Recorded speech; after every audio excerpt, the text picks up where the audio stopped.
तर मंडळी, मागचा रविवार तुम्ही बघितला की किती माझा घाण गेला, परंतु मनाला शांती देता देता येता येता वर्धनगड किल्ल्याचं दर्शन आणि आई भवानी मातेचा आशीर्वाद घेऊन घरी आलो. घरी आल्यानंतर मन शांत करावं म्हणलं, 4 घास सुखाचे खावं म्हणलं तर घरी आल्या आल्या बातमी वेगळीच ऐकायला भेटली.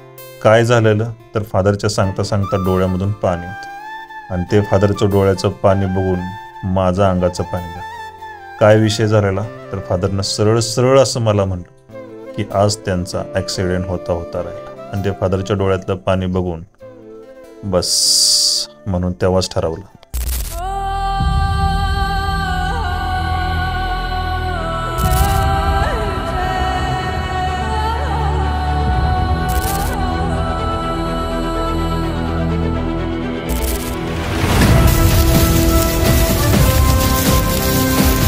बघायचं नाही हाताच्याकडे, काच काच काच तसं विळाला असतो ना तसं धरायचं आणि काढायचं. याच्या रट्यात एवढं आलं पाहिजे.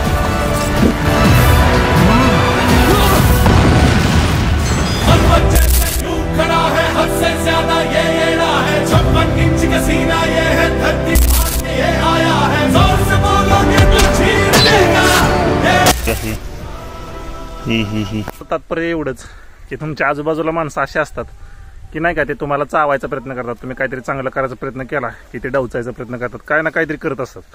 सो तुम्ही लक्ष द्यायचं नाही त्यांच्यावरती, तुम्ही तुमचं काम करत राहायचं, तुम्ही तुमच्या कामावरती फोकस ठेवायचा. तसंच माझ्या व्लॉगिंगच्या बाबतीत पण आहे. बरेच जण असे म्हणतात असं का करतोय तसं का करतोय, पोराला काय कळतं का नाही, हे नाही ते नाही ते नाही. मी कामावरती फोकस ठेवणार. ज्या दिवशी मी ह्या गोष्टीवरती नाही का काहीतरी करून दाखवेन त्या दिवशी त्या माणसाला नक्की विचारेन की बरोबर होतं का तुमचं का माझं बरोबर होतं. गाईज न जेवताच रानामध्ये आलोय. न जेवता रानामध्ये याचं कारण असं आहे की पुन्हा जेवलो असं तर मला असं वाकून काम करता आलं नसतं. सो जसं की दादांना सांगितलं, मागच्या व्लॉगमध्ये पण सांगितलेलं की जे काही गवारी असेल किंवा भेंडी असेल त्याचे जे काही खोडं राहिलेले आहेत, म्हणजे आता सगळं संपलं आहे, त्याचं सगळं हार्वेस्टिंग झालेलं आहे आणि पूर्णपणे मॅच्युअर होऊन गेलेलं आहे. सो आता त्याला काढायचं आहे. सो मी सांगितलेलं की घरातल्यांना की काढून टाकतो, परंतु रोज रोज रोज रोज मला वेळ होते आणि घरातल्या दिलेला शब्द हा माझ्याकडून पुढं पुढं जातो आणि ती मला आवडत नाही आहे. सो काय विषय आहे माहिती आहे का, की बऱ्याचशा गोष्टी अशा होतात की आजच्या उद्याची परवा जातात माझ्या, परंतु मला इथून पुढं असं वळ लावायची की डिसिप्लिन, जरा उद्या म्हटलं तर उद्या करणार. मी सांगितलेलं घरातल्यांना की ह्या ओळीला मी क्लिअर करून टाकेन 1-2 दिवसामध्ये. तर आज दुसरा दिवस आहे आणि मी सगळं क्लिअर करून टाकतो, जे की तुम्ही बघतायच.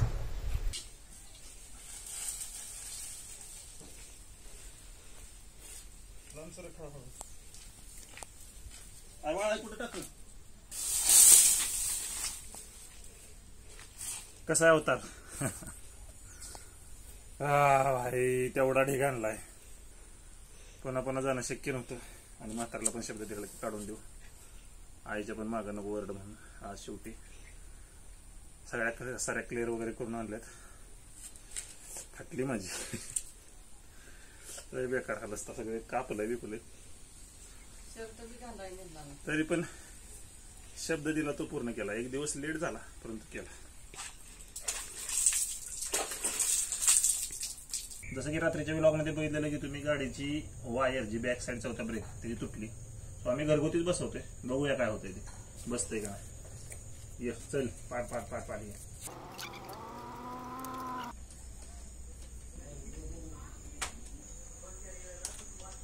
गाइस मिशन सक्सेसफुल व्हायला आलंय बरं का. व्यवस्थित झालंय, ब्रेक वगैरे फुल झाले.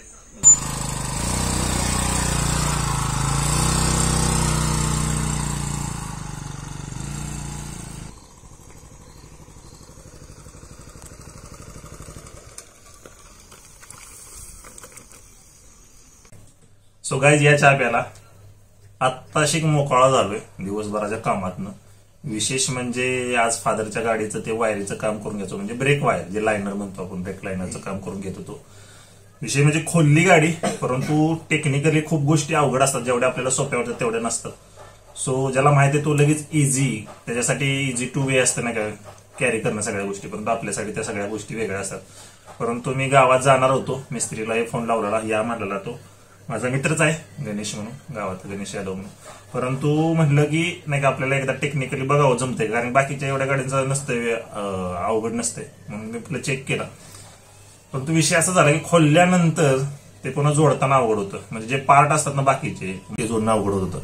प्लस जी ब्रेक लाईनर होती त्याचं जो समोरचं टोक असतं वरच्या साईडचा ब्रेक दाखवतो ते आताच तुटून आलं. मग ते आणखीन खोलायला लागलं, सगळं लाईनर विनर काढलं व्यवस्थित, त्याच्यामध्ये ऑइल वगैरे म्हणजे जे काही आपण बघतो जनरली त्या लाईनरमध्ये ऑइल वगैरे टाकलं, ग्रीसिंग वगैरे, म्हणजे जेणेकरून झिजू नाही लवकर किंवा खरखर होऊन ते तांबरं वगैरे नाही म्हणून पाणी जर गेलं त्यात ऑइल वगैरे सोडलं, व्यवस्थितपणे सगळं बसवलं. आणि महत्वाचं म्हणजे तुम्ही म्हणाल की गजानन सुझुकी सातारला तुम्ही जाणार होता, त्याचं काय झालं तर गजानन सुझुकी सातारला विषय असा झाला की मला फादरचं पहिलं महत्वाचं असतं. कारण की आईचं म्हणजे घरातल्या कुठल्याही फॅमिली मेंबरला, आई असो, दादा असो, बहिणी असो, भाचा असो, कोणी असो, त्यांच्यानं काय जरी असं घटना घडली नाही की माझ्या जीवाला लय लागतं म्हणून मी पहिलं माझं राहून दे म्हणलं बाजूला, परंतु मग मी दादांचं करून घेतलं. कोरेगावच्या टीव्हीच्या शोरूम मधून मी लाईनर आणला मागच्या ब्रेकचा आणि तो आणून जोडला. यशने आणि मी जोडला. यशला पण त्यातलं भरपूर नॉलेज होतं. शेवटी त्यांना पण जोड लागलं, मला पण दोघांच्या मेंदवांना ते व्यवस्थित जोडलं. दादांनी पण आता जसं की बघितला राऊंड मारून बघितला आणि व्यवस्थितपणे जोडलं. तवा मेरे दिल को, मेरे कलेजे को ठंडक पोहोची. काय सांगू तुम्हाला, रात्री की फादरच्या बाबतीत कानावनं वेळ गेली. सो मला लय धग लागलेली. आज दिवसभर कॉलेजमध्ये होतो, बरोबर मला ते नाही असं विचारच ते सारखं डोक्यात होतो. म्हणून म्हटलं माझं काम राहू द्या बाजूला, माझा डिस्क ब्रेकचं राहून द्या, मी काय ऍडजस्ट करेन. पण फादरचं पहिलं आज केलं. फादरना राऊंड वगैरे मारून आणला, व्यवस्थित आणला. तरी पण ते लंबर जे असतात डिस्क मधले, ड्रम पॅड मधले, ते सुद्धा खराब झाले. सो फादरला म्हणलं की आता लवकर बदलून टाका. गाडीचं ब्रेक महत्वाचं इथं, बाकी काय नाही इश्यू. टेक्निकली काय बाकीच्या गोष्टी आपण करता येतात, पण जर गाडी पळतीन, जर ब्रेक नाही दाबला तर मग डायरेक्ट तुम्हाला माहिती पुढच्या गोष्टी. त्यामुळं सगळं व्यवस्थित केलं.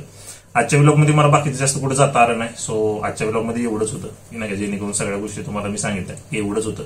उद्याच्या व्लॉगमध्ये आणखीन काहीतरी वेगळं असेल. कदाचित मी सातारला पण जाणार आहे शोरूमला ह्याला. सो बघूया काय होतंय ते. जर अजून तुम्ही मला इंस्टाग्रामला फॉलो केलं नसेल तर लाईफ विथ गणेश हा आपला या चॅनलचा एक इंस्टाग्राम हँडल आहे. तुम्हाला स्क्रीनवरती येत असेल या बाजूला. सो नक्की चेक करा एकदा आणि तिथं पण फॉलो करायला विसरू नका. आणि चॅनलवर जर नवीन असाल तर लाईक, शेअर आणि सबस्क्राईब मात्र करून टाका. आपल्या मराठी भावाला सपोर्ट करा. भविष्यात आणखी चांगले व्हिडिओ असतील. ही स्टार्टअप आहे माझा डेली व्लॉगचा. हळूहळू कॉन्सेप्ट माझ्या देण्यात येतील. कुणाला काय आवडतं हे ज्यावेळेस देण्यात येईल आणि ज्यावेळेस मला कळेल की बाबा नक्की काय पाहिजे तुम्हाला, मला सबस्क्रायबरना किंवा युट्यूबला काय पाहिजे जेणेकरून ते युट्यूबवरती आहे, अशा गोष्टी तुम्हाला काय आवडते, ज्यावेळेस अशा माझ्या डोक्यामध्ये चांगले कॉन्सेप्ट आहेत. अजून भरपूर काही गोष्टी येणार आहेत. सो आता सध्या डेली व्लॉगमध्ये जेवढं काही मी दाखवतोय तो प्लस अजून आपला स्ट्रीमिंगचा चॅनल आहे तो सगळं हँडल करत चाललंय. अजून सुद्धा मी जास्त प्रयत्न करतोय की तुम्हाला काहीतरी चांगलं दाखवायचं. सो समजून घ्याल मला अशा आशा आहे. आजच्या व्लॉगमध्ये वाईज एवढंच. आता माझं थंड होईल, मी डोकं पण जरा माझं थंड करतो कारण की विषय लय हार्ड झाला. जोपर्यंत माझ्या डोक्याला सगळं व्यवस्थित नव्हतं, शांती भेटली नाही. सो मी चहा पितो, तुम्ही पण चहा प्या व्लॉग बघून. आणि हा व्हिडिओ जर आवडला असेल तर मात्र लाईक करायला विसरू नका आणि कमेंट करा यार. आणि ज्यावेळेस तुम्हाला काय वाटतं या व्हिडिओबद्दल किंवा डेली व्लॉग बद्दल त्यावेळेस नक्की कमेंट एक करा. एक कमेंट माझ्यासाठी खूप महत्वाची असते, प्रेरणादायी असते. नवीन काहीतरी उत्कर्ष नाही का, असं नवीन काहीतरी उत्खंठा, नवीन काहीतरी असं करण्याची उमेद लागते की तुमच्या एका लाईक आणि कमेंटमुळे. सो आशा आहे की तुम्ही लाईक कमेंट नक्की करा, या मराठी भावाला सपोर्ट करा. सो भेटू उद्याच्या व्हिडिओमध्ये. तोपर्यंत घ्या काळजी, सुखरूप राहा. जय हिंद, जय महाराष्ट्र. छत्रपती शिवाजी महाराज की जय.